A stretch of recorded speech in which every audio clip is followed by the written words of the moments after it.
All right. Thank everybody for being here. I am Detective Gadiel Alas, spelled Gadiel, last name Alas. I am a detective with the robbery unit here with the Austin Police Department. Today we're here to talk about two separate aggravated robberies involving French Bulldogs that happened over the weekend. We'll go into the first one, case number 25033-1132. This occurred in North Central Austin at the 1030 Norwood Park Boulevard Walmart. At approximately 5 p.m., our victims were in the parking lot and had a brief interaction with the suspect, who was identified as Servando Cruz Jr.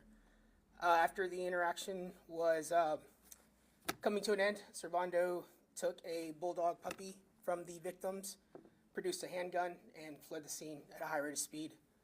Victims, wanting to get their puppy back, chased Servando, and Servando, who was driving the red Corvette, chased him for a little bit, and ultimately the victims ended up crashing into a wall.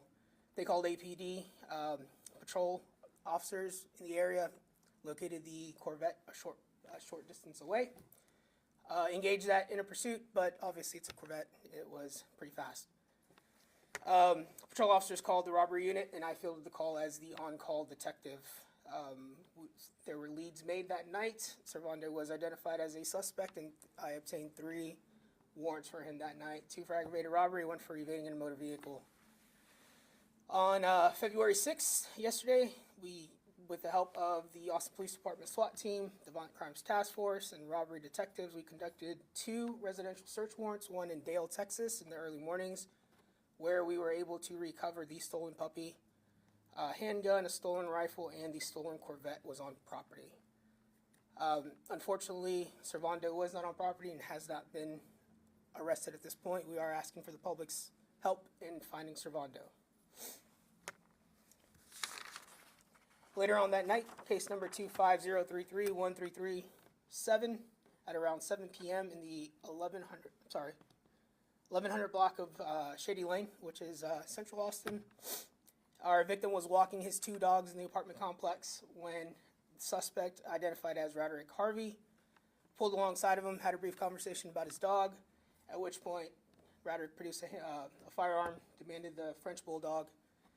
Obviously, the victim didn't want to give over his dog. Struggle ensued. Roderick shot him in the foot, took the dog. Both dogs were on a double leash. Roderick's actions of jumping in the car with the French Bulldog that we know is Freya. The other dog was still leashed up, drove off for a little bit, and unfortunately, the second dog was dragged underneath the car for a little bit. He is fine, some scrapes and bruises, but the victim tells me he's in good spirits. On February 4th, with the help of our Violent Crimes Task Force, the Elgin Police Department, Bastrop County Sheriff's Office, and robbery detectives, we executed a search warrant in Elgin, Texas for the suspect. He was arrested. In his possession was an AK pistol, an AR pistol, a revolver, and about a quarter ounce of illegal narcotics. At that point, Freya was still outstanding. February 6th, yesterday, we conducted a secondary residential search warrant in Bastrop County based on leads developed in our investigation of Freya's whereabouts. Freya was not at that location, but that led us to a second location. Speaking with the residents on that location sent us to a second and a third and a fourth. Finally, we reached a family member of Roderick who promised to help us out. At about 7 p.m. last night, that family member got in contact with the robbery detectives and told them he was in possession of Freya and was willing to meet us to hand her over. Freya was recovered, secured, and delivered to the victims yesterday. I do want to take a moment to highlight the outstanding work of our Violent Crimes Task Force. They are comprised of 8 highly trained and skilled officers, 2 detectives, and a sergeant. They're the tip of the spear when it comes to locating and arresting Austin's worst violent crime offenders. VCTF officers are highly committed in the mission of keeping Austin safe. There's no doubt in my mind, regardless of the work detectives put into these cases, the Frenchies would not have been reunited with their families. For these Frenchie cases, since Sunday, VCTF officers conducted surveillance at 5 different surveillance in 5 different counties, executed 4 residential search warrants, seized 3 rifles, 1 revolver, 1 pistol, and a quarter ounce of illicit narcotics, and reunited 2 dogs with their families. all in the meanwhile working other violent crime cases around Austin. I'll take some questions now. Were you the one who got to deliver the dog back to the family, Freya? Myself, another detective, and some patrol officers. Yes, sir. You guys can raise your hand. We'll start with Kelsey over here. Yes, I had a question just because it is dealing with two of the same breed of dogs. Is this something you guys are just seeing on the rise, or is this something just pure coincidentally? So, since 2021, there's been about 7 different French Bulldog robberies. When you compare them to about 1,400 robbery cases in Austin, very minor. But I think it is a shock to the conscience, right? Our dogs are our family members.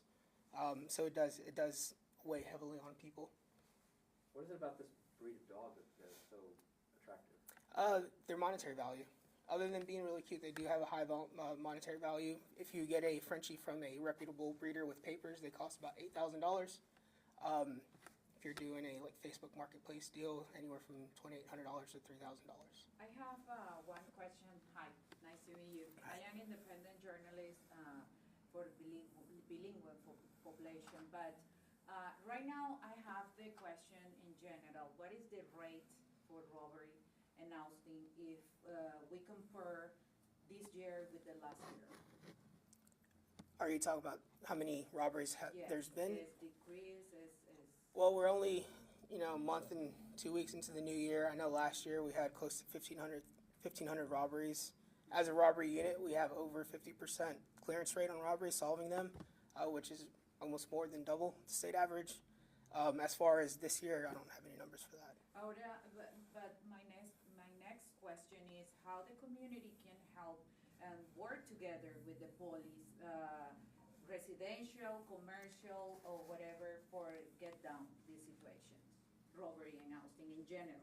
Sure. I think speaking to the individual, the best practices is kind of always being aware of your surroundings. Know what you're doing. Try not to be distracted in your phone with headphones in your ears. If you're doing Facebook Marketplace deals, do your best to take screenshots of suspects, Facebook profiles, phone numbers you're doing to communicate with them, cars that they're arriving in. That helps us on the back end, but I think just on the front end, to avoid being a victim, just try to do your best to be aware of your surroundings. What should people?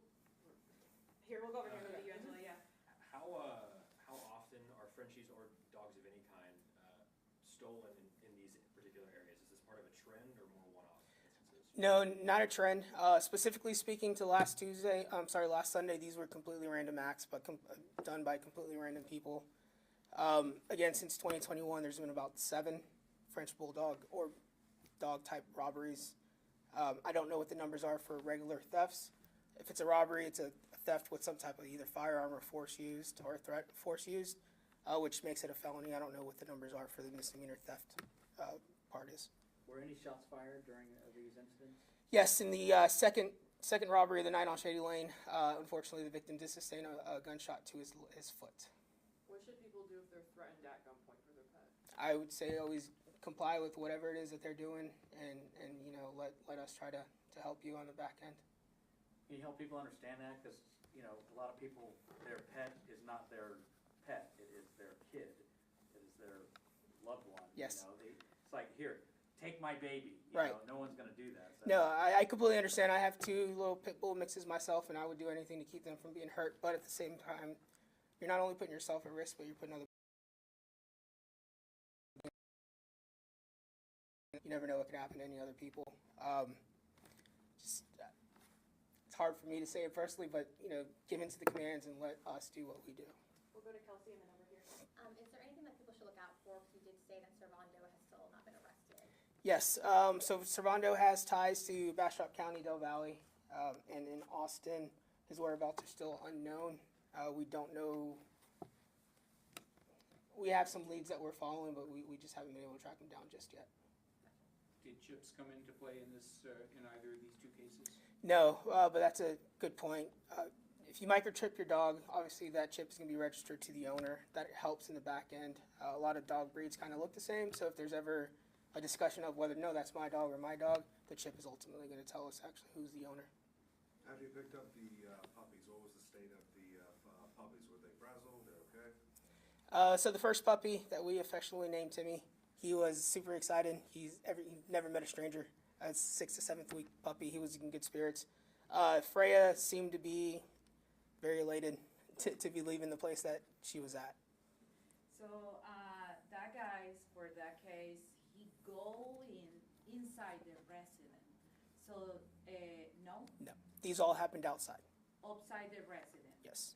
But it's almost around the resident, the community, the people living.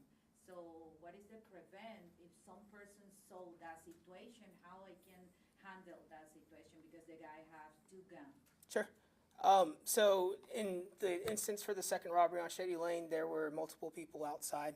My recommendation is be the best witness you can, whether it's pulling out that cell phone and making some recordings, trying to get the best description of suspects or vehicles possible. That, for this case in particular, was huge help to our investigation. We'll take one more question. Is there What are any some red flags evidence people that should there look are more dogs being stolen by these two? Is there a dog reign going on, or were these just one-time acts by these guys? I don't know if these were one-time acts. Based on the search warrants that we did at these residences, there was no evidence to suggest this is a ring. We'll do last Red question. flags for people that might be looking to get a dog and they see a, you know, I mean, you said they're pretty expensive dogs and they might find a cheap price. I mean, what are your, Sure. what are the red flags that people should be looking for on that? Facebook profiles that were probably made not too long ago. Looks pretty new. You know, almost 0 friends on their friends list. We always suggest if you're going to do a Facebook marketplace, whether it's for a dog or a refrigerator, do it in a parking lot of a police substation or some first responder area where there's going to be good lighting and a lot of good witnesses. Somebody is hesitant to meet at a police station, they probably don't have good intentions. Thank you, Detective. Thank you all. Thank you. Thank y'all. Thank Are you guys gonna send those pictures to? We have them in the press release.